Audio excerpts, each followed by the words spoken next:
उसके पक्ष में गया है जो शक्तिशाली था। इसने कभी उसका साथ नहीं दिया जो न्याय के साथ था, जो सही था। अगर ऐसा होता तो दिल्ली में बाबर रोड होती है, बाबर रोड है लेकिन राणा सांगा रोड नहीं है, क्योंकि बाबर आया, विजय हुआ, राणा सांगा हार गया। हिंदुस्तानियों को हराया है तो हमेशा हिंदुस्तान के लोगों ने साथ नहीं दिया देश का, और दर्द है तो केवल इसी बात का।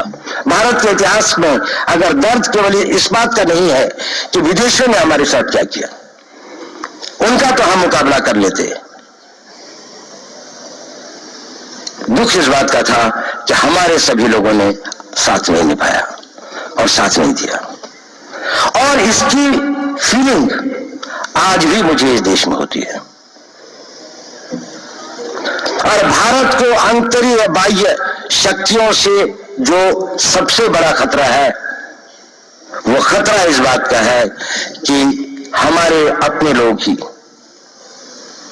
कहीं राष्ट्र की सुरक्षा, राष्ट्र की अस्मिता, राष्ट्र के गौरव का सौदा न कर बैठे, अपने आज के सुख के लिए अपने भविष्य को अंधकार में न कर दें।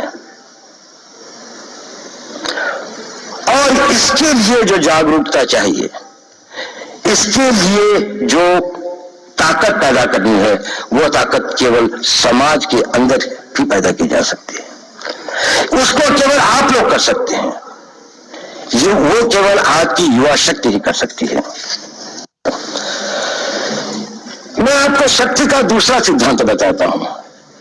मुझे नहीं मालूम कि यह सिद्धांत मुझे बताना चाहिए या नहीं, मुझे यह भी नहीं मालूम कि यह सही है या नहीं, लेकिन क्योंकि मैं इसको मानता हूं और मुझे मालूम है कि इसके बारे में कई लोग जिनके हायर मॉरल वैल्यूज हैं शायद नवी समझते हो या नवी वो रखते हो, लेकिन एक मेरा विचार है, चाहे तो इस पर विचार करें। सब नहीं तो कुछ लोगों को शायद इस विचार से कुछ सोचने की और कुछ करने की प्रेरणा मिलेगी। इतिहास दुनिया की सबसे बड़ी अदालत है, इससे बड़ी अदालत कोई नहीं है। सुप्रीम कोर्ट में क्या हुआ, हाई कोर्ट में क्या हुआ, लड़ाई के मैदान में क्या हुआ, इलेक्शंस में क्या हुआ, ये सब बातें आती हैं, चली जाती हैं, बाद में रह जाता है केवल इतिहास। और इतिहास का निर्णय हमेशा उसके पक्ष में गया है जो शक्तिशाली था। इसने कभी उसका साथ नहीं दिया जो न्याय के साथ था, जो सही था। अगर ऐसा होता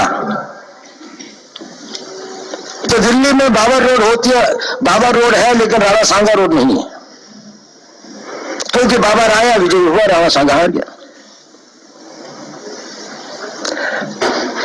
भारत की हिंदुशाही किंगडम अफगानिस्तान से होती है, सिकुड़ती यहां तक नहीं आ जाती। हमने किसी पर आक्रमण नहीं किया, हमने किसी के जीवन मूल्यों को नष्ट नहीं किया, हमने किसी के धर्म ग्रंथों को और धर्म स्थानों को नष्ट नहीं किया।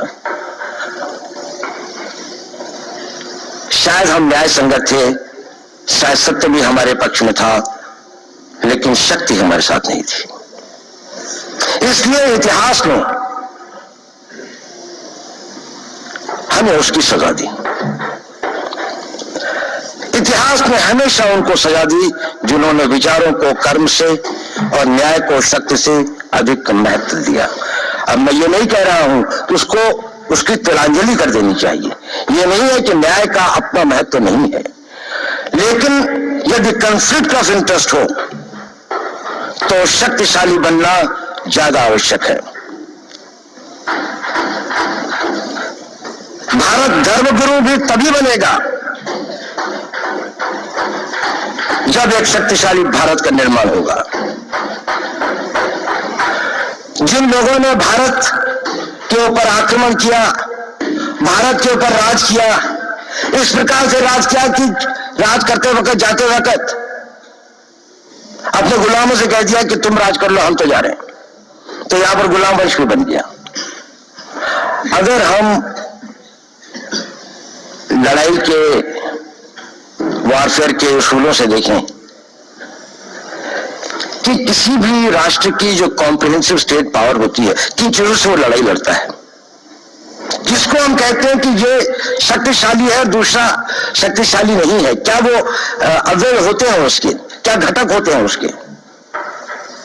तो भारत के पास जनशक्ति, धन शक्ति, ज्ञान की शक्ति, टेक्नोलॉजी की शक्ति, और जिन लोगों ने आक्रमण किया उनकी शक्ति को अगर हमें देखें तो शायद 1 और 1000 का अनुपात